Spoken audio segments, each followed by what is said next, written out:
I don't know how you guys picked the best session again, but congratulations on your smart choice. Very good. So my name is Steve Strauss. I'm one of the advisory board members for British Air on this. I'll be on the plane tomorrow, lucky me. And I am the small business columnist for USA Today, like Rhonda, who spoke this morning. I write for other outlets. Written 15 books, including, it's not up there, the Small Business Bible. And the reason was asked to moderate this panel today is I have a new book coming out in June called Get Your Business Funded, Creative Ways for Finding the Money You Need. And what we did in that book is look at every possible way someone could find the money for the business. Because as we know, if you're sitting here, money for business has been a little tight the last couple of years, right? Credit's been a little tight.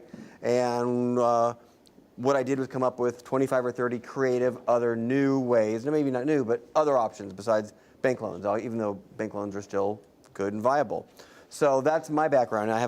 We have a great panel also today, and what I think we're going to do is each talk a little bit about our respective backgrounds and how we can help small business, and then we're going to open it up for just a general roundtable Q&A with you guys, okay?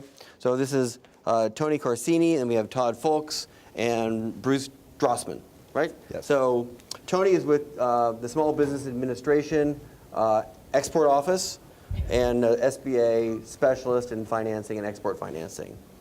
So you want to tell a little bit about yourself? And Sure. Thank you, Steve. Yes. I'm actually with the Office of International Trade, which is part of the SBA, and I represent the export program specifically through the SBA. So you've probably heard in the news about the 7A program or 504. This information's in the papers or in some of the business articles, and basically those are the domestic programs. The programs I have are the Export Working Capital Program, the Export Express Program, and we have the International Trade Loan. And because our time is limited, I do want to tell you that there is a resource table outside. There's a piece of literature here that talks about not just my agency, but other federal agencies that can help you.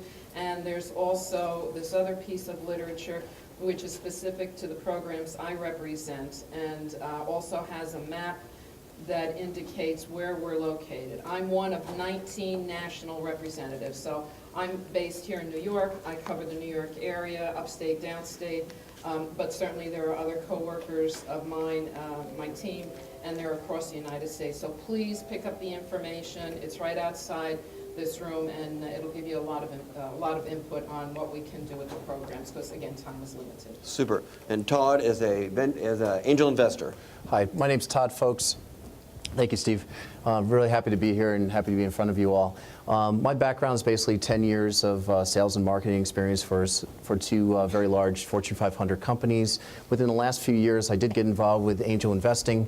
2 years ago, there was an organization called the Keiretsu Forum, which is an international organization based out of California that has chapters around the world, on three different continents.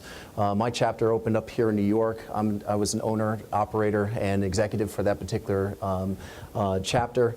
And my goal here today is really just to provide you some inside information into the world of angel investing, what it entails, what are some of the things that or challenges that you may face when you come up against some of these groups.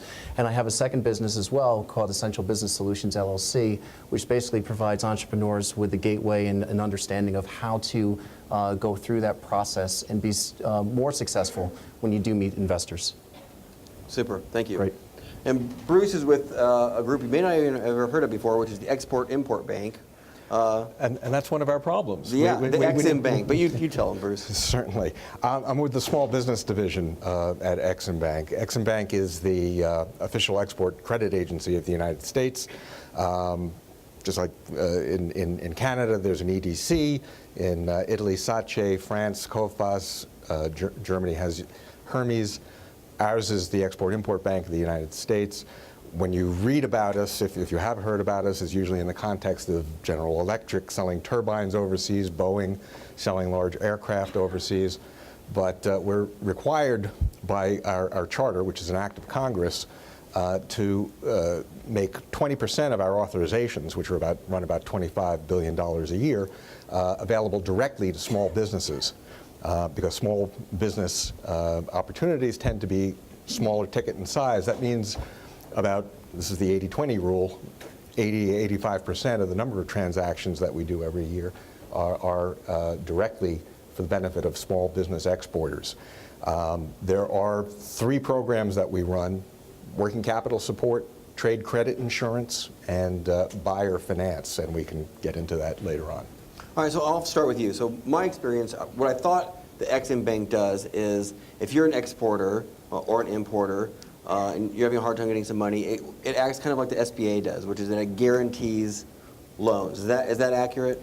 It's one of the things that we do. We provide guarantees and insurance to U.S. exporters and their lenders. So when we're talking about working capital support, we're guaranteeing a bank.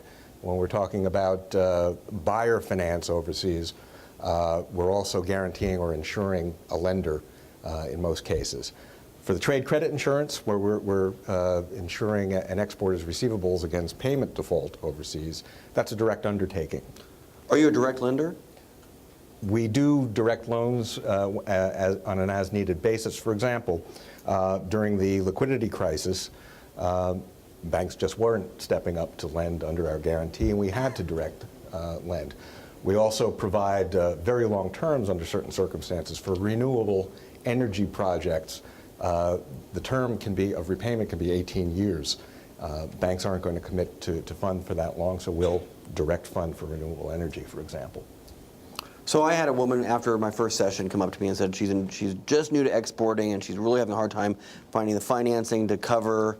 It was importing actually. While she's going to pay out the money and then waiting for the shipment to come, and she has working capital needs she has during that 2 or 3 months period before the shipment comes in and she can sell it again. So you could help her with that kind of thing?